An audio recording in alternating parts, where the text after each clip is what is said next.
ನಮಸ್ಕಾರ ದೇವರ ಜನರೇ, ಸ್ವಾಗತ ಚರ್ಚೆಗೆ ಸ್ತ್ರೀಯರ ಬಗ್ಗೆ. ಈ ಸ್ತ್ರೀಯರ ಬಗ್ಗೆ ಮತ್ತು ಸತ್ಯವೇದ ಸ್ತ್ರೀಯರ ಬಗ್ಗೆ ನಾವು ಎಷ್ಟು ಮಾಹಿತಿಗಳನ್ನು ಪಡೆದಿದ್ದೇವೆ ಅಂದರೆ, ಎಷ್ಟೋ ಜನರು ಈ ಒಂದು ಕಾರ್ಯಕ್ರಮದ ಮೂಲಕ ಆಶೀರ್ವಾದವನ್ನು ಹೊಂದಿದ್ದಾರೆ ಅಂತ ನಮಗೆ ಪತ್ರವನ್ನು ಬರೆದಿದ್ದಾರೆ. ಬನ್ನಿ ಇವತ್ತು ಚರ್ಚೆಯನ್ನು ಮುಂದುವರಿಸೋಣ. ನಮ್ಮ ಅತಿಥಿಗಳನ್ನು ಸ್ವಾಗತ ಮಾಡೋಣ. ನಮಸ್ಕಾರ ಶ್ರೀಮತಿ ಪೀಟರ್ ಅವರೇ. ನಮಸ್ಕಾರ ಶ್ರೀಮತಿ ವೆಸ್ಲಿ ಅವರೇ. ತುಂಬ ಸಂತೋಷ ನೀವು ನಮ್ಮ ಕಾರ್ಯಕ್ರಮಕ್ಕೆ ಬಂದಿದ್ದು. ಸಾಕಷ್ಟು ಮಾಹಿತಿಗಳನ್ನು ನಮ್ಮ ಪ್ರೇಕ್ಷಕರಿಗೆ ನೀವು ಕೊಟ್ಟಿದ್ದೀರಾ. ಅದರ ಮೂಲಕ ಅವರು ಸಾಕಷ್ಟು ಆಶೀರ್ವಾದಗಳನ್ನು ಹೊಂದಿದ್ದಾರೆ ಅಂತ ನಾವು ನಂಬ್ತೇವೆ. ಇವತ್ತು ನಾವು ಯಾವ ಸ್ತ್ರೀಯ ಬಗ್ಗೆ ಕಲಿತಾ ಇದ್ದೀವಿ? ಇವತ್ತು ನಾವು ಬಹಳ ಚುರುಕಾದ ಮತ್ತು ಬುದ್ಧಿವಂತಿಕೆಯಾದ ಒಂದು ಮಹಿಳೆ ಅಬಿಗೇಳಲು ಬಗ್ಗೆ ನಾವು ಚರ್ಚೆ ಮಾಡ್ತಾ ಇದ್ದೇವೆ. ಈಗ ಈ ಅಬಿಗೇಲ್ ಅಂತ ನಾವು ಎಷ್ಟೋ ಹೆಸರುಗಳನ್ನು ನಾವು ಈಗಾಗಲೇ ಮಾತಾಡಿದ್ದೇವೆ. ಎಷ್ಟೋ ಹೆಸರುಗಳ ಬಗ್ಗೆ ನಾವು ಚರ್ಚೆ ಮಾಡಿದ್ದೇವೆ. ಅವರ ಅರ್ಥ, ನಾನು ಅಬಿಗೇಲ್ ಅಂತಕ್ಕಂಥ ಹುಡುಗಿನ ನಾನು ಇದುವರೆಗೂ ಯಾರು ಹೆಸರು ನೋಡಿಲ್ಲ. ನನ್ನ ಸ್ನೇಹಿತನ ಮಗಳು ಒಬ್ಬಳಿಗೆ ಇಟ್ಟಿದ್ದಾಳೆ ಅಷ್ಟೇ. ಅದಾದಮೇಲೆ ನಾನು ಯಾರನ್ನೂ ನಾನು ನೋಡಿಲ್ಲ. ಈ ಒಂದು ಹೆಸರಿನ ಅರ್ಥ ಏನು ಶ್ರೀಮತಿ ನಲ್ಲಾಕ್ಷಿ ಅವರೇ? ಅಬಿಗೇಲ್ ಅಂತಕ್ಕಂಥದ್ದು ಒಬ್ಬ ತಂದೆಯ ಮುದ್ದಿನ ಮಗಳು. ಸಾಮಾನ್ಯವಾಗಿ ತಂದೆ ತಾಯಂದಿರು ತಮ್ಮ ಮಕ್ಕಳಿಗೆ, ಇವು ಸಹಜವಾಗಿ ನಾವು ಕೂಡ ಮಕ್ಕಳಿಗೆ ಒಂದು ಒಳ್ಳೆ ಹೆಸರನ್ನ ಕರಿಬೇಕು, ಆ ಹೆಸರಲ್ಲಿ ಒಳ್ಳೆ ಅರ್ಥ ಇರಬೇಕು ಅನ್ನೋದನ್ನು ನಾವು ಬಯಸ್ತೀವಿ. ಅದೇ ರೀತಿ ಇಲ್ಲಿ ಅಬಿಗೈಲಳ ತಂದೆ ಕೂಡ ಆ ಪ್ರೀತಿಯಿಂದ ತನ್ನ ಮಗಳಿಗೆ ಈ ಒಂದು ಹೆಸರನ್ನ ಇಟ್ನು. ಈ ಅಬಿಗೈಲಳು ಅಂತ ಹೇಳಿದ್ರೆ ತಂದೆಗೆ ಒಂದು ಸಂತೋಷವನ್ನು ತಂದು ಕೊಡ್ತಕ್ಕಂಥವಳು. ಇಂಗ್ಲಿಷಲ್ಲಿ ತುಂಬಾ ಚೆನ್ನಾಗಿ ಹೇಳಿದ ಮೈ ಫಾದರ್ಸ್ ಜಾಯ್. ಹೌದು, ಫಾದರ್ಸ್ ಜಾಯ್ ಅಂತ ಹೇಳುವಾಗ ತಂದೆಗೆ ಒಂದು ಸಂತೋಷನ ಕೊಡ್ತಕ್ಕಂಥ ಒಬ್ಬ ಮಗಳಾಗಿರ್ತಾಳೆ ಅಂತ ಹೇಳ್ಕೊಂಡು ಇವಳಿಗೆ ಅಬಿಗೇಲ್ ಅಂತಕ್ಕಂಥ ಒಂದು ಹೆಸರನ್ನ ಇಲ್ಲಿ ಇಡ್ತಾರೆ. ತಂದೆಗೆ ಒಳ್ಳೆ ಹೆಸರನ್ನ ಕೊಟ್ಲಾ ಇಲ್ವಾ ಎಂಬತಕ್ಕಂಥದ್ದು ನಾವು ಮುಂದೆ ಚರ್ಚೆ ಮಾಡೋಣ. ಆದರೆ ಎಷ್ಟೋ ಹೆಸರುಗಳು ತಮ್ಮ ಒಂದು ಅರ್ಥಕ್ಕೆ ಅನುಗುಣವಾಗಿ ಇದ್ದವು ಅಂತ ನಾವು ನೋಡಿದ್ದೇವೆ. ಈ ಅಬಿಗೇಲ್ ಸ್ವಲ್ಪ ಒಂದು ಹಿನ್ನೆಲೆ ಹೇಳಿ. ಅಬಿಗೇಳಲು ಬಂದು ನಾಬಾಲ್ ಎಂಬ ಒಬ್ಬ ಮೂರ್ಖ ಅಂತ ಹೇಳ್ಬೋದು, ಆತನ ಒಂದು ಪತ್ನಿಯಾಗಿರ್ತಾಳೆ. ಈಗ ಈ ಒಂದು ಸ್ತ್ರೀಯ ಬಗ್ಗೆ ನಾವು ಮಾತಾಡುವಾಗ ಅವರನ್ನ ನಮಗೆ ಸತ್ಯವೇದದಲ್ಲಿ ಮದುವೆ ನಂತರ ನಮಗೆ ಪರಿಚಯ ಮಾಡಿಕೊಟ್ಟಿದ್ದಾರೆ. ಈಗ ಎಷ್ಟೋ ಸ್ತ್ರೀಯರ ಬಗ್ಗೆ ನಾವು ಮಾತಾಡಿದ್ದೀವಿ. ಅವರ ತಂದೆ ತಾಯಿ ಯಾರು, ಯಾವ ಊರು, ಎಲ್ಲಿಂದ ಬಂದರು, ಅವರು ಎಲ್ಲಿ ಬೆಳೆದ್ರು ಎಂಬತಕ್ಕಂಥ ಮಾಹಿತಿ ಕೊಡದೆ ಈ ಅಬಿಗೇಲ್ ಎಂಬತಕ್ಕಂಥ ಸ್ತ್ರೀಯ ಬಗ್ಗೆ ಮಾತ್ರ ಅವರು ಮದುವೆ ಆದ ನಂತರ ನಮಗೆ ಸತ್ಯವೇದದಲ್ಲಿ ಪರಿಚಯವನ್ನ ನಮಗೆ ನೀಡಿದ್ದಾರೆ. ಈ ಒಂದು ಮಹಿಳೆ ಬಗ್ಗೆ ನಾವು ಮಾತನಾಡೋಕೆ ಮುಂಚೆ ಆ ಅಕ್ಕಪಕ್ಕದಲ್ಲಿ ಇದ್ದಂಥ ಒಂದು ರಾಜರು ಅಥವಾ ದೊಡ್ಡ ದೊಡ್ಡ ವ್ಯಕ್ತಿಗಳ ಬಗ್ಗೆ ಏನಾದರೂ ಮಾಹಿತಿ ಇದೆಯಾ ನಳಿನಾಕ್ಷಿ ಅವರೇ? ಆ ಸಂದರ್ಭದಲ್ಲಿ ಸೌಲನ ನಂತರ ಬಂದಂಥ ರಾಜ, ಇಸ್ರಾಯೇಲರ ಮೊದಲನೇ ರಾಜ ನಾವು ಸೌಲನನ್ನು ನೋಡ್ತೀವಿ. ಸೌಲನ ನಂತರ ಬಂದಂಥವನು ದಾವಿದನನ್ನು ದೇವರು ಆರಿಸ್ಕೊಂಡಿದ್ದಾನೆ. ಆ ದಾವಿದನ ಕಾಲದಲ್ಲಿ ಬಂದಂಥವಳು ಈ ಅಬಿಗೈಲಳು. ದಾವಿದನು ಆ ಸಂದರ್ಭದಲ್ಲಿ ಸೌಲನಿಗೆ ಹೆದರ್ಕೊಂಡು ಅರಣ್ಯದಲ್ಲಿ ಒಂದು ವಾಸವನ್ನು ಮಾಡ್ತಕ್ಕಂಥ ಒಂದು ಸಂದರ್ಭ.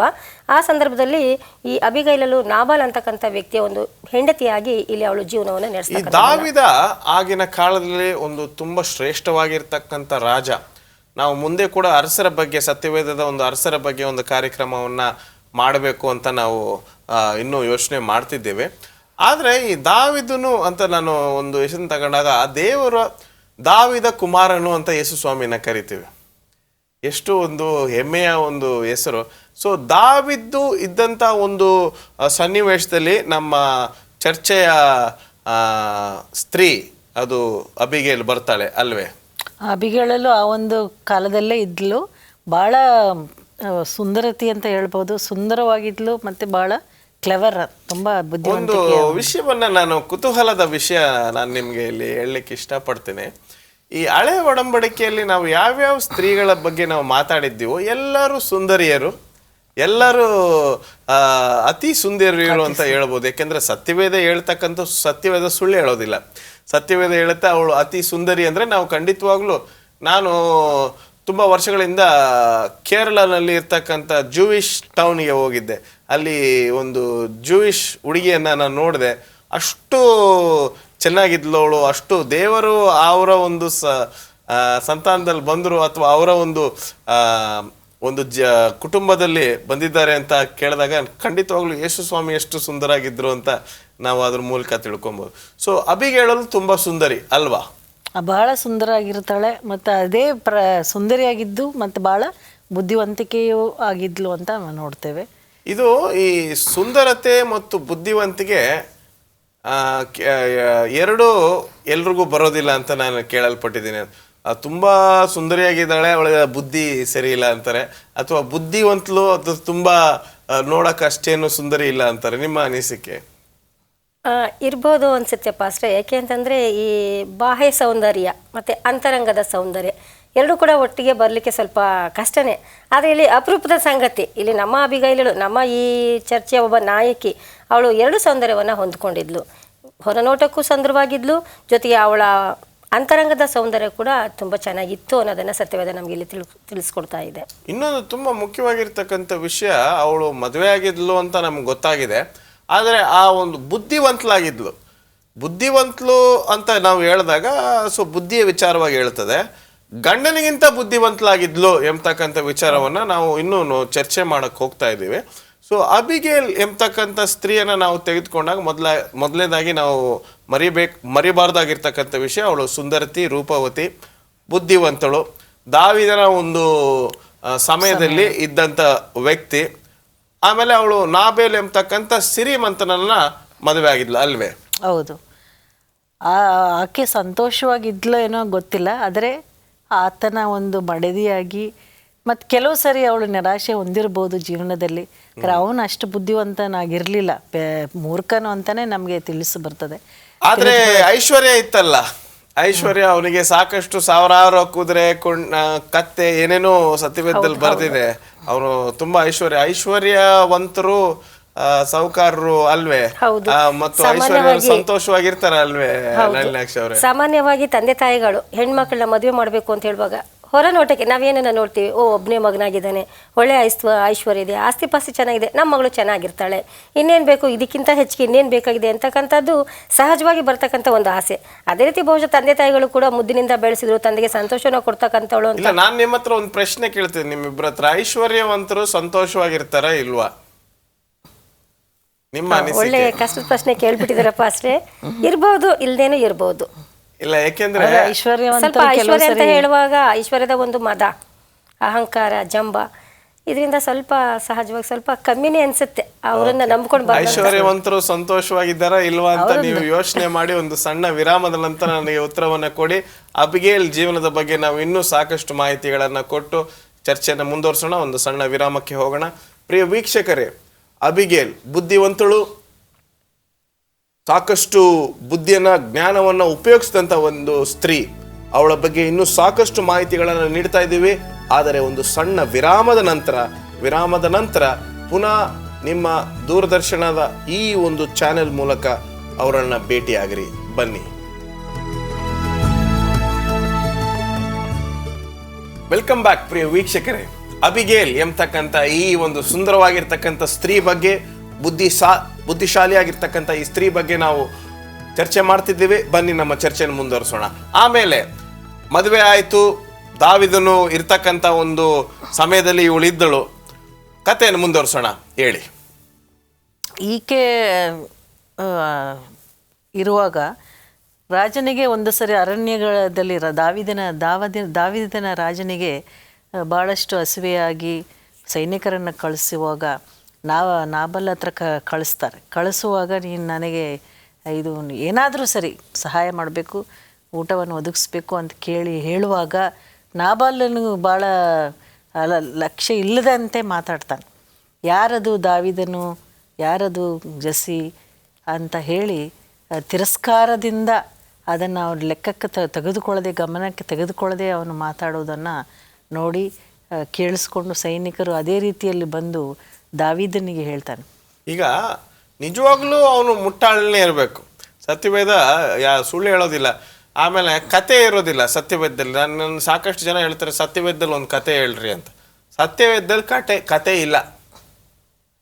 ನಾನು ನಮ್ಮ ಸಭಿಕರಿಗೂ ನನ್ನ ಸಭೆಯಲ್ಲೂ ನಾನು ಹೇಳ್ತಕ್ಕಂಥದ್ದು, ಸತ್ಯವೇದದಲ್ಲಿ ಕತೆ ಇಲ್ಲ ರೀ, ಸತ್ಯವೇದದಲ್ಲಿ ಇರ್ತಕ್ಕಂಥದ್ದೆಲ್ಲ ನಿಜವಾದ ಘಟನೆಗಳು ಮಾತ್ರ. ಕತೆ ಅಂತಕ್ಕಂಥ ಪದನ ಉಪಯೋಗಿಸ್ಬೇಡಿ ಅಂತ ಹೇಳಿದ್ದೀನಿ. ಈಗ ನಾನು ಉಪಯೋಗಿಸ್ಬಿಟ್ಟೆ, ಅದಕ್ಕೆ ನಾನು ಈ ಒಂದು ವಿವರಣೆಯನ್ನು ನೀಡ್ತಿದ್ದೀನಿ. ಒಬ್ಬ ದೊಡ್ಡ ವ್ಯಕ್ತಿ, ಅವನಿಗೆ ಕೆಲವೊಂದು ಉಪಕಾರಗಳು ಬೇಕು ಅಂತ ಅವನ ಆಳುಗಳನ್ನ ಕಳಿಸಿದ್ದಾನೆ. ಆ ಆಳುಗಳು ಯಾರಿಂದ ಬರ್ತಾ ಇದ್ದಾರೆ, ಏನು ಎತ್ತ ಅಂತ ಅವನು ಅರ್ಥ ಮಾಡ್ಕೊಳ್ದೆ ಆ ಒಂದು ಸೇವಕರನ್ನ ಬೈದು ಕಳಿಸ್ಬಿಡ್ತಾನೆ ಅಲ್ವೇ? ಖಂಡಿತ ಬಾಸ್ರೆ. ಇಲ್ಲಿ ನಾಬಾಲನು ಇನ್ನೊಂದು ವಿಷಯವನ್ನು ನಾವಿಲ್ಲಿ ಗಮನಿಸಬೇಕಾಗಿದೆ. ನಾಬಾಲನು ಮತ್ತು ದಾವಿದನು ಇಬ್ಬರು ಕೂಡ ದೂರದ ಒಂದು ಸಂಬಂಧಿ. ಇಲ್ಲಿ ನಾಬಾಲನ ಮನೆಗೆ ಈ ಶ್ರೀಮಂತನ ಮನೆಗೆ ಏನಕ್ಕೋಸ್ಕರ ಒಂದು ಸಹಾಯಕ್ಕೋಸ್ಕರ ಕಳಿಸಿದ್ನು ಅಂತ ಹೇಳಿದ್ರೆ ಇದರಲ್ಲಿ ಇನ್ನೂ ಒಂದು ಅಂಶ ಇದೆ. ಯಾಕೆಂತಂದ್ರೆ ಇಲ್ಲಿ ನಾಬಾಲನ ಈ ಬೇಕಾದಷ್ಟು ಐಶ್ವರ್ಯವಂತ ದೂರದ ಸಂಬಂಧಿಗಳು ಇಬ್ರು ಕೂಡ ಸಂಬಂಧಿಗಳಾಗಿದ್ರು. ಜೊತೆಗೆ ಇವನು ಅರಣ್ಯದಲ್ಲಿ ಆ ಒಂದು ಪಾರಾನ್ ಅಂತಕ್ಕಂಥ ಅರಣ್ಯದಲ್ಲಿ ಇವರು ಅಲ್ದಾಡ್ತಾ ಇರ್ತಕ್ಕಂಥ ಸಂದರ್ಭದಲ್ಲಿ ಇವರ ದನ ಕರುಗಳನ್ನ ಮೇಯಿಸ್ತಕ್ಕಂಥ ಸಂದರ್ಭದಲ್ಲಿ ಇವರು ಒಂದು ಕಾವಲು ಗೋಡೆ, ಇಲ್ಲಿ ಸತ್ಯವೇದ ನಮ್ಗೆ ಬಹಳ ಸ್ಪಷ್ಟವಾಗ್ತಾ ಇದೆ. ಅವರು ಕುರಿ ಮೇಯಿಸ್ತಕ್ಕಂಥ ಸಂದರ್ಭದಲ್ಲಿ ಕಾವಲು ಗೋಡೆ ಅಂತ ಇವರು ಇದ್ರು ಅಂತ ಮತ್ತೊಂದು ಪದವನ್ನು ಉಪಯೋಗಿಸ್ತಾ ಇದ್ದಾರೆ. ಅಂದರೆ ಇವರಿಗೆ ಯಾವುದೇ ಕೇಡು ಆಗಲಿಲ್ಲ. ನಾಬಾಲನಿಗೆ ಅಷ್ಟು ಸಹಾಯವನ್ನ ಇಲ್ಲಿ ದಾವಿದ ಮತ್ತು ದಾವಿದನ ಸೈನಿಕರು ಮಾಡಿಕೊಟ್ಟಿದ್ದಾರೆ. ಇದಕ್ಕೋಸ್ಕರ ಆದ್ರೂ ನನಗೆ ಸಹಾಯ ಮಾಡಬಹುದು, ಹೋಗಿ ನೀವು ಅವನ ಹತ್ರ. ಯಾಕೆಂದ್ರೆ ಇವಾಗ ನಾವು ಅರಣ್ಯದಲ್ಲಿ ವಾಸ ಮಾಡ್ತಾ ಇದ್ದೀವಿ, ನಮಗೆ ತಿನ್ಲಿಕ್ಕೆ ಏನೂ ಇಲ್ಲ, ಊರು ಒಳಗಡೆ ಹೋಗ್ಲಿಕ್ಕೆ ಭಯ. ಯಾಕೆಂದ್ರೆ ಸೌಲನ ಒಂದು ಭಯ ಇವ್ರಿಗೆ ಸಹಜವಾಗಿ ಬರ್ತಾ ಇದೆ. ಹಾಗಾಗಿ ನಾವು ಸಹಾಯ ಮಾಡಿರೋದ್ರಿಂದ ನಮಗೆ ಅದು ಅಲ್ಲದೆ ನನಗೆ ಸಂಬಂಧ ಆಗಿರೋದ್ರಿಂದ ನನಗೇನಾದರೂ ಸಹಾಯವನ್ನು ಮಾಡ್ತಾ ಇದ್ದಾನೆ ಅಂತ ಇಲ್ಲಿ ಸಹಜವಾಗಿ ದಾವಿದನು ತನ್ನ ಸೇವಕರನ್ನು ಈ ಥರ ಮನೆಗೆ ಇಲ್ಲಿ ಕಳಿಸ್ಕೊಡ್ತಾ ಇದ್ದಾರೆ. ಆದರೆ ಇಲ್ಲಿ ನಾಬಾಲನು ಮೊದಲೇ ಮೂರ್ಖನು ಹೆಸರಿಗೆ ತಕ್ಕಂತೆ ಅದನ್ನು ನಿರಾಕರಿಸ್ತಾನೆ ಕೊಡ್ಲಿಕ್ಕೆ. ಈಗ ನಿರಾಕರಿಸೋದು ಒಂದ್ ಕಡೆ ಇರಲಿ, ಅವಮಾನ ಮಾಡಿ ಯಾರದು? ದಾವಿದ ಬಂದು ತುಂಬಾ ದೊಡ್ಡ ವ್ಯಕ್ತಿ. ಅವನು ಒಂದು ಸಣ್ಣ ಒಂದು ರಾಜ್ಯವನ್ನೇ ಸೌಲನ ಕಣ್ಣಿಗೆ ಗೊತ್ತಿಲ್ಲದೆ ಅರಣ್ಯದಲ್ಲಿ ನಡೆಸ್ತಾ ಇದ್ದ. ದಾವಿದನು ಅಂತಕ್ಕಂಥವನು ರಾಜರಲ್ಲಿ ತುಂಬಾ ಶ್ರೇಷ್ಠವಾಗಿರ್ತಕ್ಕಂಥ ರಾಜ ಹಳೆ ಒಡಂಬಡಿಕೆಯಲ್ಲಿ. ನಿಮ್ಮ ಅನಿಸಿಕೆ? ದೊಡ್ಡ ರಾಜ ಆತನು. ಆ ದೇವರು ಕ್ಲೋಸರ್ ಟು ಮೈ ಹಾರ್ಟ್ ಅಂತ ಹೇಳ್ತಾನೆ. ಅಂದರೆ ಪ್ರಿಯವಾದದ್ದು ಮತ್ತು ಹೃದಯದಲ್ಲಿ ಅವನು ಹತ್ತಿರದವನು ಅಂತ ಹೇಳುವಂಥ ರಾಜನು. ಮತ್ತು ಇಲ್ಲಿ ನಾವು ನೋಡಿ ಗೊಲಿಯತ್ತನನ್ನೇ ಅವನು ಸೋಲಿಸಿದಂಥ ಚಿಕ್ಕ ಬಾಲಕನಾಗಿರುವಾಗಲೇ ಅಷ್ಟೊಂದು ಸಾಮರ್ಥ್ಯವುಳ್ಳ ಮನುಷ್ಯನನ್ನು ಅವನು ಈ ನಾಬಾಲನು ಭಾಳ ತುಚ್ಚಾಗಿ ಅಥವಾ ಕೀಳಾಗಿ ಅಷ್ಟು ಒಂದು ಗೌರವ ಕೊಡದೆ ಅವನು ಬೈದು ಕಳಿಸೋದನ್ನು ನೋಡ್ತೇವೆ. ನಾವು ಕಾರ್ಯಕ್ರಮದ ಮಧ್ಯಕ್ಕೆ ಬಂದುಬಿಟ್ಟಿದ್ದೀವಿ. ಇನ್ನು ನಮ್ಮ ಚರ್ಚೆಯ ನಾಯಕಿಗೆ ನಾವು ಇನ್ನೂ ಮುಟ್ಟಿಲ್ಲ. ಈಗ ದಾವಿದನ ಸೇವಕರನ್ನ ಅವಮಾನ ಮಾಡಿ ಕಳಿಸಾಯ್ತು. ನಾನು ಸ್ವಲ್ಪ ಫಾಸ್ಟ್ ಫಾರ್ವರ್ಡ್ ಆಗಿ ಹೋಗ್ತೀನಿ. ದಾವಿದ ಕೋಪ ಮಾಡ್ಕೊಂಡಿದ್ದಾನೆ. ದಾವಿದ 400 ಜನರನ್ನ ಸೈನಿಕರನ್ನ ಇಟ್ಟು ನಾಬೆಲ್ನ ಕೊಲೆ ಮಾಡಕ್ಕೆ ಬರ್ತಾ ಇದ್ದಾನೆ ಅಲ್ವೇ? ಖಂಡಿತ. ಯಾವಾಗ ನಾಬಾಲನ ವರ್ತನೆಯನ್ನ ದಾವಿದನ ಸೇವಕರು ಬಂದು ಹೇಳಿದ ತಕ್ಷಣ ಸಹಜವಾಗಿ ದಾವಿದನ ಕೋಪ ಬರ್ತಾ ಇದೆ. ನಾನು ಇಷ್ಟೊಂದು ಸಹಾಯ ಮಾಡಿದ್ದೀನಿ, ಇವನು ನನಗೆ ಸಹಾಯ ಮಾಡಲ್ವಲ್ಲ, ಬನ್ನಿ ಅಂತ ಹೇಳ್ಕೊಂಡು ಕತ್ತಿ ಸೈನ್ಯ ಅವ್ರ ಹತ್ರ ಏನೆಲ್ಲ ಯುದ್ಧದ ಆಯುಧಗಳಿದೆಯೋ ತೆಗೆದುಕೊಂಡು ಬರಲಿಕ್ಕೆ ಇಲ್ಲಿ ಸಿದ್ಧತೆಯನ್ನು ಮಾಡ್ಕೊಂಡು ಬರ್ತಾ ಇದ್ದಾರೆ.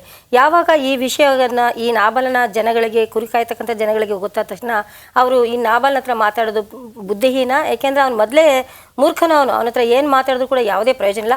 ಬನ್ನಿ ಅಟ್ಲೀಸ್ಟ್ ನಾವು ನಮ್ಮ ಈ ಮಹಾರಾಣಿ ಹತ್ರ ನಾವು ಕೇಳೋಣ. ಅಂದರೆ ಅಬಿಗೈಲಳ ಹತ್ರ ನಾವು ಹೋಗಿ ಕೇಳುವಾಗ ನಮಗೆ ಒಂದು ಸಲಹೆ ಸಿಗ್ಬೋದು. ಒಂದು ವೇಳೆ ದಾವಿದನು ಬಂತು ಹೇಳಿ ಇಲ್ಲಿ ಯುದ್ಧವನ್ನು ಮಾಡಿದ್ರೆ ಎಷ್ಟು ಜನರ ಪ್ರಾಣಹಾನಿ ಆಗ್ತಾ ಇತ್ತು. ಹೀಗಾಗಿ ನಮ್ಮ ಪ್ರಾಣವನ್ನು ಉಳಿಸ್ಕೊಳ್ಳೋದಕ್ಕೋಸ್ಕರ ಆದ್ರೂ ನಾವು ಯಾವುದಾದ್ರು ಒಂದು ಉಪಾಯವನ್ನು ಮಾಡಿ ನಮ್ಮ ರಕ್ಷಣೆಯನ್ನು ಪಡ್ಕೊಳ್ಬೇಕು ಅಂತ ಅಬಿಗೈಲಳ ಹತ್ರ ಹೇಳ್ತಾಳೆ. ಆದರೆ ಅಬಿಗೈಲಳು ಬಹಳ ಜಾಣ್ಮೆ, ಮುಂದಾಲೋಚನೆ ಇರ್ತಕ್ಕಂಥವಳು. ಈ ವಿಷಯ ಗೊತ್ತಾದ ತಕ್ಷಣ ಅವಳು ಆ ಒಂದು ಪ್ರವಾಸಿಗರಿಗೆ, ಅಂದರೆ ನಾವು ಅವನ್ನ ಪ್ರವಾಸಿಗರು ಅಂತ ಉಚ್ಚಾರ ಮಾಡ್ಬೋದು. ಯಾಕೆಂದರೆ ಇವಾಗ ಅರಣ್ಯದಲ್ಲಿ ಅವ್ರು ಪ್ರವಾಸವನ್ನು ಮಾಡ್ತಾ ಇದ್ರೆ ಅವ್ರಿಗೆ ಅನುಕೂಲವಾಗ್ತಕ್ಕಂಥ ಸತ್ಯವೇದ ಭಾಳ ಚೆನ್ನಾಗಿ ಹೇಳ್ತಾ ಇದೆ. ಹುರಿದ ಒಂದು ಮಾಂಸ, ಈ ಖರ್ಜೂರದ ಒಂದು ಉಂಡೆಗಳು, ಈ ದ್ರಾಕ್ಷಾರಸ, ಈ ರೊಟ್ಟಿ, ಇದೆಲ್ಲ ಕೆಟ್ಟು ಹೋಗೋದಿಲ್ಲ. ಎಷ್ಟು ದಿನ ಆದ್ರೂ ಇಟ್ಕೊಂಡು ಅದನ್ನು ತಿನ್ಬೋದು. ಅಷ್ಟೇ ಪೌಷ್ಟಿಕತೆ ಇರ್ತಕ್ಕಂಥ ಒಂದು ಆಹಾರ. ಈ ಎಲ್ಲ ಆಹಾರಗಳನ್ನು ಅವಳು ಸಿದ್ಧತೆಯನ್ನು ಮಾಡಿಕೊಂಡು ಒಂಟಿಯ ಮೇಲೆ, ಕುದುರೆಗಳ ಮೇಲೆ ಅದನ್ನು ಹಾಕೊಂಡು ಜೊತೆಯಲ್ಲಿ ತಾನು ಕೂಡ ಹೋಗ್ತಾ ಇದ್ದಾಳೆ. ಇಲ್ಲಿ ಮತ್ತೊಂದು ಅಂಶವನ್ನು ಹೇಳ್ಬೋದು ಅಂತ ಹೇಳಿದ್ರೆ, ಇಲ್ಲಿ ಅಬಿಗೈಲಳಿಗೆ ಈತನು ಮುಂದೆ ಬರ್ತಕ್ಕಂಥ ರಾಜ ಅಂತಕ್ಕಂಥದ್ದು ಇನ್ನೊಂದು ಮುಖ್ಯವಾದ ಇರತಕ್ಕಂಥ ವಿಷಯ. ಗಂಡನನ್ನ ಕಾಪಾಡ್ತಕ್ಕಂಥ ಒಂದು ಸ್ತ್ರೀ ಪುರುಷನನ್ನ ಕಾಪಾಡ್ತಕ್ಕಂಥ ಒಂದು ಸ್ತ್ರೀ ಅಂತ ಹೇಳಿದ್ರೆ ತಪ್ಪಾಗೋದಿಲ್ಲ ಅಲ್ವೇ ಈಶ್ವರಿ? ಹೌದು, ಖಂಡಿತವಾಗಿ ಅವಳು ಆತನ ಒಂದು ಪ್ರಾಣ ಕಾಪಾಡಲಿಕ್ಕೆ, ರಕ್ಷಿಸ್ಲಿಕ್ಕೆ, ಮಾನ ಉಳಿಸ್ಲಿಕ್ಕೇನೆ ಒಂದು ಉಪಾಯನ ಹುಡುಕ್ತಾಳೆ. ಅವಳು ಖಂಡಿತವಾಗ್ಲು ಏನು ನನ್ನ ಗಂಡ ಇಷ್ಟು ಬುದ್ಧಿಯಿನ್ನಾಗಿದ್ದಾನೆ, ದಾವಿದನ್ನ ಯಾರನ್ನ ಅವಮಾನ ಮಾಡ್ತಾರೆ, ಏನು ರಾಜನನ್ನ ಹೋಗಿ ಈ ತರ ಅವಮಾನ ಮಾಡಿದಾನಲ್ಲ, ನಾನು ಹೋಗಿ ಅದನ್ನ ಸಮಾಧಾನ ನಾನು ಹೇಗಾದ್ರೂ ಮಾಡಬೇಕು, ನನ್ನ ಪ್ರಾಣ ಹೋದ್ರೂ ಸರಿ ಅಂತ ಒಂದು ತೀರ್ಮಾನದಲ್ಲೇ ಒಂದು ಶಾಂತ ಸಮಾಧಾನ. ಒಳ್ಳೆ ಹೆಂಡತಿ ಅಲ್ವೇ? ಒಳ್ಳೆ ಹೆಂಡತಿಯಾಗಿ, ಒಳ್ಳೆ ಹೆಂಡತಿ, ಒಳ್ಳೆ ಸ್ತ್ರೀ, ಬುದ್ಧಿವಂತಳು, ರೂಪವಂತಳು. ಅವಳು ಬುದ್ಧಿವಂತಳು ಅಂತ ನಾವು ನೋಡಿದ್ದೇವೆ, ಸುಂದರಿಯಾಗಿದ್ದಾಳೆ. ಈಗ ಅವಳ ಗಂಡನನ್ನ ಕಾಪಾಡ್ತಕ್ಕಂಥ ಒಂದು ಜವಾಬ್ದಾರಿಯನ್ನು ಅವಳ ಮೇಲೆ ತೆಗೆದುಕೊಬಿಟ್ಟಿದ್ದಾಳೆ. ಸರಿ, ಈಗ ಗಂಡ ಒಂದು ಮುಟ್ಟಾಳ್ ಕೆಲಸ ಮಾಡ್ಬಿಟ್ಟ, ನಾನು ಸ್ತ್ರೀ, ನಾನು ಅವನ ಧರ್ಮ ಪತ್ನಿ, ನಾನೇನಾದ್ರೂ ಮಾಡಬೇಕು ಅಂತ ನೀವು ಹೇಳಿದ ರೀತಿಯಲ್ಲಿ ದಾವಿದ ರಾಜ ಏನೇನು ಕೇಳಿದ್ರು ಅದನ್ನೆಲ್ಲ ಮಾಡಿಕೊಂಡು ಸ್ವಲ್ಪ ಆಳುಗಳನ್ನ ಕರ್ಕೊಂಡು ಹೋಗ್ತಕ್ಕಂಥ ವಿಷಯವನ್ನ ನಾವು ನೋಡ್ತೀವಿ. ತುಂಬಾ ಚುರುಕಾಗಿರ್ತಕ್ಕಂಥ ಸ್ತ್ರೀ ಅಲ್ವೇ? ಭಾಳ ಚುರುಕಾದ ಸ್ತ್ರೀ ಅಂತ ನೋಡ್ಬೋದು. ಅವಳು ತಕ್ಕ ಸಮಯಕ್ಕೆ ಒಂದು ಕೋಪವನ್ನು ನೋಡಿ, ರಾಜನ ಒಂದು ಕೋಪವನ್ನು ನೋಡಿ ಕೆಲವು ಸರಿ ನಾವು ಮಹಿಳೆಯರು ಬಹಳಷ್ಟು ಎಚ್ಚರಿಕೆಯಿಂದ ಒಂದು ಬುದ್ಧಿವಂತಿಕೆಯನ್ನು ಉಪಯೋಗಿಸ್ತಾಳೆ. ಸೊ ಅದೇ ಬುದ್ಧಿವಂತಿಕೆಯಿಂದ ಅವಳು ಏನು ಮಾಡ್ತಾಳೆ, ರಾಜನ ಕೋಪವನ್ನು ಆರಿಸ್ಬೇಕು ಅಂತ ಅವಳು ಬಂದು ಆಹಾರವನ್ನು ಎಲ್ಲ ತೆಗೆದುಕೊಂಡು ಬರ್ತಾಳೆ. ಬೇಕಾಗುವ ಎಲ್ಲ ರಾಜನಿಗೆ ಮತ್ತು ಸೈನಿಕರಿಗೆ ಎಲ್ಲ ಆಹಾರವನ್ನು ತೆಗೆದುಕೊಂಡು ಬಂದು ಅವಳು ಸ್ವತಃ ಬಂದು ಅವಳ ಮುಂದೆ ಬಿದ್ದು ದಾಸನಾಗಿ ನನ್ನನ್ನು ನೀನು ಸ್ವೀಕರಿಸಿಕೊಂಡು. ಈಗ ಒಂದು ಮುಖ್ಯವಾಗಿರ್ತಕ್ಕಂಥ ವಿಷಯವನ್ನ ನಾವು ಇಲ್ಲಿ ನೋಡಬೇಕು. ಸ್ತ್ರೀಯರು ಯಾವಾಗಲೂ ತುಂಬ ಬುದ್ಧಿವಂತರಾಗಿರ್ಬೇಕು. ಯಾವಾಗ ಏನು ಬರುತ್ತೆ ಅಂತ ನಮ್ಗೆ ಗೊತ್ತಾಗೋದಿಲ್ಲ. ಒಂದು ಸಣ್ಣ ವಿರಾಮಕ್ಕೆ ಹೋಗ್ತಾ ಇದ್ದೀವಿ, ನಮ್ಮ ಚರ್ಚೆಯನ್ನು ಮುಂದುವರಿಸೋಣ. ಪ್ರಿಯ ವೀಕ್ಷಕರೇ, ಅಬಿಗೇಳಲು ತನ್ನ ಬುದ್ಧಿವಂತಿಕೆಯಿಂದ ತನ್ನ ಗಂಡನನ್ನ ಕಾಪಾಡಿಕೊಂಡಳು. ಹೇಗೆ? ಮುಂದಿನ ಸೆಗ್ಮೆಂಟಲ್ಲಿ ಒಂದು ಸಣ್ಣ ವಿರಾಮದ ನಂತರ ನಿಮ್ಮೊಡನೆ ಆ ವಿಷಯವನ್ನ ನಾನು ಹಂಚ್ಕೊಳ್ತೇನೆ.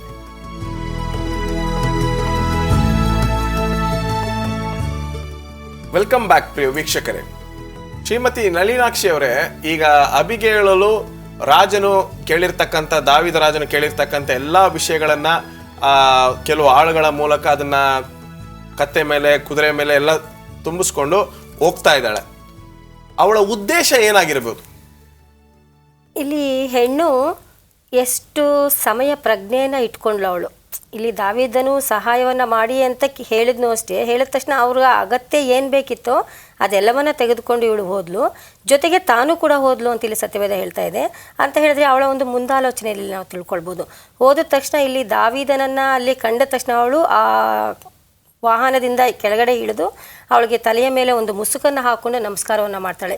ಇಲ್ಲಿ ಅವಳು ನಮಸ್ಕಾರ ಮಾಡ್ತಕ್ಕಂಥ ಒಂದು ಸಂಕೇತ ಆಗ್ತಕ್ಕಂಥದ್ದು ಮುಂದೆ ಆಗ್ತಕ್ಕಂಥ ನಮ್ಮ ದೊರೆ ಇವನು, ಇವತ್ತು ಈ ನಮ್ಮ ರಾಜ್ಯದ ಅಲ್ಲಿ ಕೇಳ್ಕೊಳ್ತಾ ಇದ್ದಾಳೆ, ಅಯ್ಯೋ ಈ ಮೂರ್ಖ ಅವನು ನನ್ನ ಗಂಡನನ್ನ ನಿನಗೆ ಕ್ಷಮಿಸಪ್ಪ, ಇವತ್ತು ನಾನು ನಿನ್ನ ದಾಸಿ ನಿನ್ನ ಬಳಿಗೆ ಬಂದಿದ್ದೀನಿ, ಅವನ ಹೆಸರಿಗೆ ತಕ್ಕಂತೆ ನಾಬಾಲನು ಮೂರ್ಖನಾಗ್ಬಿಟ್ಟಿದ್ದಾನೆ, ದಯವಿಟ್ಟು ನನ್ನ ಮಾತನ್ನ ಕೇಳು, ನಿನ್ನ ದಾಸಿ ಆಗಿರ್ತಕ್ಕಂಥ ನಾನು ತಂದುಕೊಟ್ಟಿರ್ತಕ್ಕಂಥ ಈ ಎಲ್ಲ ಈ ಒಂದು ಪದಾರ್ಥಗಳನ್ನು ನೀನು ಸ್ವೀಕರಿಸ್ಕೊಳ್ಬೇಕು ಅಂತ ಹೇಳಿ ಅವನ ಒಂದು ಕೋಪವನ್ನು ಇಲ್ಲಿ ಉಪಶಮನವನ್ನು ಮಾಡ್ತಾ ಇದ್ದಾಳೆ. ಇಲ್ಲಿ ಒಂದು ವೇಳೆ ಅವನ ಕೋಪಭರಿತನಾಗಿ ಬಂದಿರೋ ಎಷ್ಟು ಪ್ರಾಣಹಾನಿಗಳಾಗ್ತಾ ಇತ್ತು. ಮತ್ತು ಇನ್ನೂ ಒಂದು ಅಂಶವನ್ನು ನಾವು ತಗೊಳ್ಬೋದು.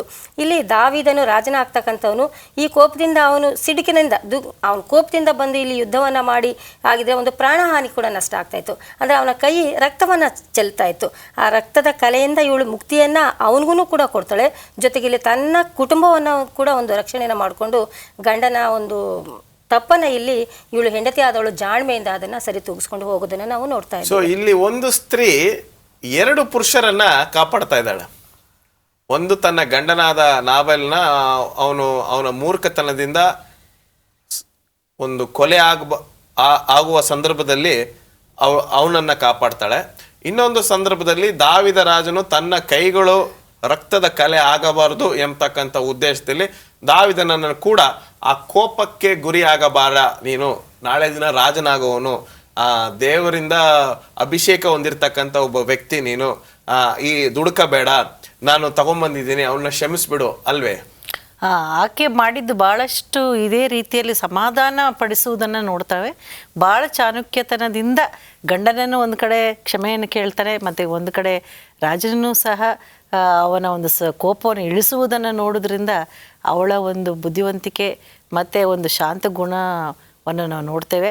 ಮತ್ತು ದೀನಲಾಗಿ ಅವಳು ಬಿದ್ದು ನಿನ್ನ ದಾಸನಾಗಿ ಇದನ್ನೆಲ್ಲ ಸ್ವೀಕರಿಸು ಅಂತ ಹೇಳ್ತಾಳೆ. ಈಗ ನಾವು ನಳಿನಾಕ್ಷಿ ಅವರೇ ಸಾಕಷ್ಟು ಸಮಯದಲ್ಲಿ ತಪ್ಪು ಮಾಡಿದಾಗ, ಈಗ ನಾನೊಂದು ತಪ್ಪು ಮಾಡಿದ್ದೀನಿ, ಸಹಜವಾಗಿ ನಾವು ಏನು ಮಾಡ್ತೀವಿ ಅಂದರೆ ಆ ತಪ್ಪು ಸರಿ ಅಂತ ನಾವು ಅದನ್ನು ವಾದಿಸ್ತೀವಿ. ನಾನು ಮಾಡಿರ್ತಕ್ಕಂಥ ಏನಪ್ಪ ನೀನು ಈ ರೀತಿಯಾಗಿ ತಪ್ಪು ಮಾಡ್ದಲ್ಲ, ಈ ರೀತಿಯಾಗಿ ಮಾತಾಡಿದಿ ಅಂತಲ್ಲ, ಈ ರೀತಿಯಾಗಿ ನೀನು ಇದು ಮಾಡಿ ರೀ ನಾನು ಹಂಗೆ ಹೇಳಿಲ್ಲ, ದಬಾಯಿಸ್ತಕ್ಕಂಥದ್ದು ನಾವು ಈ ಲೋಕದ ಒಂದು ಅಭ್ಯಾಸ. ಇಲ್ಲ ರೀ ನಾವು ತಪ್ಪು, ನನ್ನ ತಪ್ಪೇ ಸರಿ, ನೀವೇನ್ರಿ ಅದು, ಇಲ್ಲ ಇಲ್ಲ ಇಲ್ಲ ಅಂತ ಒಂಥರ ಗದರ್ಸ್ತಕ್ಕಂಥ ಒಂದು ರೀತಿಯಲ್ಲಿ ನಾವು ಮಾತಾಡ್ತೇವೆ. ಯಾವಾಗ ನಾವು ಮಾಡಿರ್ತಕ್ಕಂಥದ್ದು ತಪ್ಪು, ಈಗ ನಾನು ನಿಮ್ಗೇನೋ ಅಂದಿದ್ದೇನೆ, ಈಗ ನೀವು ಅದರಲ್ಲಿ ಕೋಪದಲ್ಲಿ ಇದ್ದೀರಾ, ನಾನು ಯಾವಾಗ ನಿಮ್ಮ ಹತ್ರ ಬಂದ್ಬಿಟ್ಟು ನಳಿನಾಕ್ಷಿ ಅವರೇ ನಾನು ಏನೋ ಗೊತ್ತಿಲ್ಲದೆ ಒಂದು ನಿಮ್ಮ ಎರಡು ಮಾತು ನಿಮ್ಮ ಬಗ್ಗೆ ಹೇಳ್ಬಿಟ್ಟೆ, ದಯವಿಟ್ಟು ಕ್ಷಮಿಸ್ರಿ ಅಂದರೆ ನಿಮ್ಮ ಕೋಪ ಅಲ್ಲಿಗೆ ತಣ್ಣಗಾಗೋಗುತ್ತೆ ಅಲ್ವೇ? ಖಂಡಿತ ಖಂಡಿತ, ಇದನ್ನೇ ಸತ್ಯವೇದ ಹೇಳ್ತಕ್ಕಂಥದ್ದು. ಮೊದಲು ನಿಮ್ಮ ತಪ್ಪನ್ನು ನೀವು ಅರಿಕೆ ಮಾಡ್ಕೊಳ್ಳಿ. ಇವತ್ತು ನಾವು ಯಾವುದೇ ಒಂದು ತಪ್ಪು ಮಾಡಿದ್ರು ಕೂಡ ದೇವ್ರ ಮುಂದೆ ಅರಿಕೆಯನ್ನು ಮಾಡ್ಕೊಳ್ಳುವಾಗ ದೇವರು ಆ ತಪ್ಪನ್ನು ಕ್ಷಮಿಸ್ತಾನೆ. ಇವತ್ತು ನಮ್ಮ ಸಹಪಾಠಿಗಳ ಹತ್ರ ನಾವು ಕೆಲಸ ಮಾಡ್ತಕ್ಕಂಥ ನಮ್ಮ ಮನೆಯಲ್ಲೇ ಕೂಡ ಅಷ್ಟೇನೆ, ಯಾವುದೇ ತಪ್ಪಾದರೂ ಸಾರಿ ಕ್ಷಮಿಸು ಗೊತ್ತಾಗಲಿಲ್ಲ ಅಂತ ಹೇಳುವಾಗ ಅಲ್ಲಿ ಮುಂದೆ ಜಗಳ ಮಾಡಲಿಕ್ಕೆ ಅಗತ್ಯನೇ ಬೀಳ್ತಾ ಇಲ್ಲ. ಆ ರೀತಿಯಲ್ಲಿ ಅಬಿಗೈಲಲ್ಲೂ ಕೂಡ ಆ ಕ್ಷಮೆಯನ್ನು ಕೇಳಿ ತನ್ನ ಕುಟುಂಬವನ್ನು ಕಾಪಾಡಿಕೊಂಡ್ಲು, ಹಾಗೂ ಮುಂದೆ ಆಗ್ತಕ್ಕಂಥ ರಾಜನ ಒಂದು ಗೌರವವನ್ನು ಕೂಡ ಇಲ್ಲಿ ಹೆಚ್ಚಿಸೋದನ್ನು ನಾವು ಇಲ್ಲಿ ನೋಡ್ತಾ ಇದ್ದೇವೆ. ಈಗ ಇನ್ನೊಂದು ತುಂಬ ಮುಖ್ಯವಾಗಿರ್ತಕ್ಕಂಥ ಒಂದು ವಿಷಯ ನಾನು ಇಂಗ್ಲಿಷ್ ಪತ್ರಿಕೆಯಲ್ಲಿ ಓದಿದ್ದೇನೆ. Sorry is the most beautiful word in the world. ಕ್ಷಮಿಸು ಎಂಬತಕ್ಕಂಥ ಒಂದು ಪದ ಲೋಕದಲ್ಲೇ ತುಂಬ ಸುಂದರವಾಗಿರ್ತಕ್ಕಂಥ ಒಂದು ಪದ ಅಂತೆ. At the same time it is the toughest word to pronounce from the mouth. ತುಂಬ ಕಠಿಣವಾಗಿರ್ತಕ್ಕಂಥ ಒಂದು ಪದ ಅಂತೆ. ಚಿಕ್ಕವರಿಂದ ದೊಡ್ಡವರವರೆಗೂ ನಾವು ಮಾಡಿರ್ತಕ್ಕಂಥ ಕೆಲಸ ಕಾರ್ಯಗಳು ತಪ್ಪು, ನನ್ನನ್ನು ಕ್ಷಮಿಸು ಅಂತ ಹೇಳೋದು ತುಂಬ ಕಷ್ಟ. ಅದು ಯಾಕೆ ಶ್ರೀಮತಿ ಈಶ್ವರಿ ಅವರೇ? ಹೌದು, ನಾವು ಕೆಲವು ಸರಿ ಕ್ಷಮಿಸ್ತೀವಿ, ಆದರೆ ನಾನು I will forgive but not forget ಅಂತ ಹೇಳ್ತೇವೆ. ಸೊ ಇದರಲ್ಲಿ ನಾವು ನೋಡ್ತೀವಿ, ಅದು ಎರಡನ್ನೂ ಹೋಗ್ಬೇಕಂದ್ರೆ ಕ್ಷಮಿಸುವುದಂದ್ರೆ ಒಂದು ದೊಡ್ಡ ಗುಣ. ಅದು ನಾವು ನೆನೆಸ್ತೀವಿ ನಾವು ಕೀಳಾಗ್ತೀವಿ, ಅಥವಾ ನಮ್ಮ ಒಂದು ಗುಣ ಅಥವಾ ನಮ್ಮ ಒಂದು ಈ ಮಹಿಮೆ ಅಥವಾ ಏನೋ ನಮ್ದು ಕೆಳಗಡೆ ಹೋಗ್ತದೆ, ನಮ್ಮ ಕಿರೀಟ ಕೆಳಗಡೆ ಬರ್ತದೆ ಅಂತ ನಾವು ನೆನೆಸ್ಕೊಳ್ತೀವಿ. ಈಗ ಕ್ಷಮಿಸುವವರು ಧನ್ಯರು, ಪಾಪವನ್ನು ಮುಚ್ಚಿಡಬಾರ್ದು. ಯೇಸು ಸ್ವಾಮಿ ಕ್ಷಮಿಸೋ ವಿಷಯದಲ್ಲಿ ಹೇಳ್ತಾರೆ 70 ಸರಿ 7 ಸರಿ 70 ಅಂತ ಹೇಳ್ತಾರೆ. 7 ಸರಿ ಅದು 490 ಸರಿ ಅಂತ ಬರ್ತದೆ. ಸೊ 491ನೇ ಸರಿ ಶಂಸದೇ ಇದ್ರೆ ಸಾಕ ಅಂತ ಒಬ್ಬ ಸಭಿಕ ನನಗೆ ಕೇಳಿದ. ಅದ್ರ ಅರ್ಥ ಬಂದು ನೀನು ಅಷ್ಟ್ರೊಳಗೆ ನೀನು ಶಂಸದನ್ನ ಒಂದು ಅಭ್ಯಾಸವಾಗಿ ಮಾಡ್ಕೊಂಡ್ಬಿಡ್ತೀಯ, ನೀನು ಅಷ್ಟ್ರೊಳಗೆ ನಿನಗೆ ಒಂದು ದೊಡ್ಡ ಗುಣ ಬಂದ್ಬಿಡ್ತದೆ ಅಂತ. ಸೊ ಈ ಅಬಿಗೇಲು ದಾವಿದನ ಕಾಲಲ್ಲಿ ಬಿದ್ದಾಗ ದಾವಿದು ನಾಬೇಲ್ನ ಮತ್ತು ಅಬಿಗಳನ್ನ ಒಂದು ಕೋರಿಕೆಯನ್ನ ಎತ್ಕೊಂಡ ಇಲ್ವಾ? ತಗೊಂಡಿದ್ದಾನೆ ಪಾಸ್ಟರ್. ಕೊನೆಗೆ ಆಯಿತು ಅಂತ ಹೇಳಿ ಸಮಾಧಾನವಾಗಿ ಇಲ್ಲಿ ಹೊರಟೋಗ್ತಾನೆ. ನಂತರ ಇವಳು ವಾಪಸ್ ಮನೆಗೆ ಬರ್ತಾಳೆ. ಮನೆಗೆ ಬಂದಾಗ ಇಲ್ಲಿ ಇನ್ನೊಂದು ಅಂಶವನ್ನು ಹೇಳ್ಬೋದು. ಸಾಮಾನ್ಯವಾಗಿ ಜನಗಳ ಅಂತ ಅಂದ್ಕೊಳ್ತಾರೆ, ಏನಿದು ಗಂಡನಿಗೆ ಗೊತ್ತಿಲ್ಲದೆ ಹೋಗ್ತಕ್ಕಂಥದ್ದು ತಪ್ಪಲ್ವೇ? ಯಾಕೆಂದರೆ ಇವಳು ಸದ್ಗೃಹಿಣಿ ಅಂತ ನಾವು ಈಗಾಗಲೇ ಕಲ್ತಿದ್ದೀವಿ. ಒಳ್ಳೆ ಅಂಥದ್ರಲ್ಲಿ ಇವಳು ಹೇಗಪ್ಪ ಗಂಡನಿಗೆ ಏನು ತಿಳಿಸದೆ ಹೋಗ್ತಾ ಇದ್ದಾಳೆ ಅಂತ ಹೇಳುವಾಗ ಇವಳು ಮುಂದೆ ಆಗ್ತಕ್ಕಂಥ ರಾಜನಿಗೆ ಮರ್ಯಾದೆನ ಕೊಡಬೇಕು, ಜೊತೆಗೆ ನಂತರ ಸಮಯವನ್ನು ನೋಡಿ ಈ ವಿಷಯವನ್ನು ಗಂಡನಿಗೆ ತಿಳಿಸ್ಬೇಕು ಅಂತೇಳಿ ನಂತರ ತಿಳಿಸ್ತಾಳೆ. ಅಷ್ಟರೊಳಗಡೆ ದೇವರೇ ಅವನಿಗೆ ಶಿಕ್ಷೆಯನ್ನು ಕೊಟ್ಟು ಅವನಲ್ಲಿಗೆ ಮರಣವನ್ನು ಅಪ್ಪೋದನ್ನು ನಮಗೆ ಸತ್ಯವೇದ ಇಲ್ಲಿ ತಿಳಿಸ್ಕೊಡ್ತಾ ಇದೆ. ಮುಟ್ಟಾಳರು ಮತ್ತು ಬುದ್ಧಿಹೀನರು, ಕೋಪ ಪಡೋರ್ತಕ್ಕಂಥವರು ತುಂಬ ಒಂದು ಕಷ್ಟಕ್ಕೆ ಒಳಗಾಗ್ತಾರೆ ಅಂತ ನಾವು ಈ ಅಬಿಗೇಲನ ಗಂಡನ ವಿಷಯದಲ್ಲಿ ನಾವು ತೆಗೆದುಕೊಳ್ತೀವಿ. ಅಬಿಗೇಲ್ ಕ್ಷಮಾಪಣೆಯನ್ನು ಹೊಂದಿ ದಾವಿದನ ಹತ್ರ ವಾಪಸ್ ಬಂದಾಗ ಕೂಡ ನಾಬೇಲನ್ನು ಕುಡಿದು ಮಗ್ಧನಾಗಿರ್ತಾನೆ ಎಂಬತಕ್ಕಂಥ ವಿಚಾರವನ್ನು ನೋಡ್ತೀವಿ. ಕೆಲವರು ಬದಲಾವಣೆಯನ್ನೇ ಹೊಂದೋದಿಲ್ಲ. ಆದರೂ ದೇವರು ಅಬಿಗೇಲ್ ಎಂಬತಕ್ಕಂಥ ಸ್ತ್ರೀ ಮೂಲಕ ಸಾಕಷ್ಟು ಕುಟುಂಬಗಳನ್ನ ನಡೆಸ್ತಾ ಇದ್ದಾನೆ ಅಂತ ನಾವು ನಂಬ್ತೀವಿ. ಮಾಹಿತಿ ನೀಡಿದ್ದಕ್ಕಾಗಿ ವಂದನೆಗಳು ಶ್ರೀಮತಿ ನಳಿನಾಕ್ಷಿ ಅವರೇ, ಶ್ರೀಮತಿ ಈಶ್ವರಿ ಅವರೇ, ತುಂಬಾ ವಂದನೆಗಳು. ಪ್ರಿಯ ವೀಕ್ಷಕರೇ, ಅಬಿಗೇಲ್ ಎಂಬತಕ್ಕಂಥ ಈ ಸುಂದರವಾದ ಒಂದು ಸ್ತ್ರೀಯ ಒಂದು ವಿಚಾರವನ್ನು ನಾವು ಕಲಿತಿದ್ದೇವೆ. ಅವಳ ಗಂಡನನ್ನ ಕಾಪಾಡಿದಳು, ಮುಂದೆ ಬರ್ಲಿಕ್ಕಿರ್ತಕ್ಕಂಥ ರಾಜನನ್ನ ಕೂಡ ರಕ್ತದ ಒಂದು ಕೈಗಳಿಂದ ಕಾಪಾಡಿದಳು ಎಂಬತಕ್ಕಂಥ ವಿಚಾರವನ್ನು ನೋಡ್ತೇವೆ. ಕ್ಷಮಿಸು, ನಂದು ತಪ್ಪಾಯಿತು ಎಂಬತಕ್ಕಂಥ ಒಂದು ಮಾತುಗಳನ್ನು ನಾವು ಹೇಳೋದ್ರಲ್ಲಿ ಚಿಕ್ಕವರಾಗೋದಿಲ್ಲ, ದೊಡ್ಡವರಾಗ್ತೀವಿ. ಅಬಿಗೇಲ್ ಹೇಳಿದ್ದಾಳೆ, ಕೇಳಿರಿ ಅವಳ ಮಾತುಗಳನ್ನು.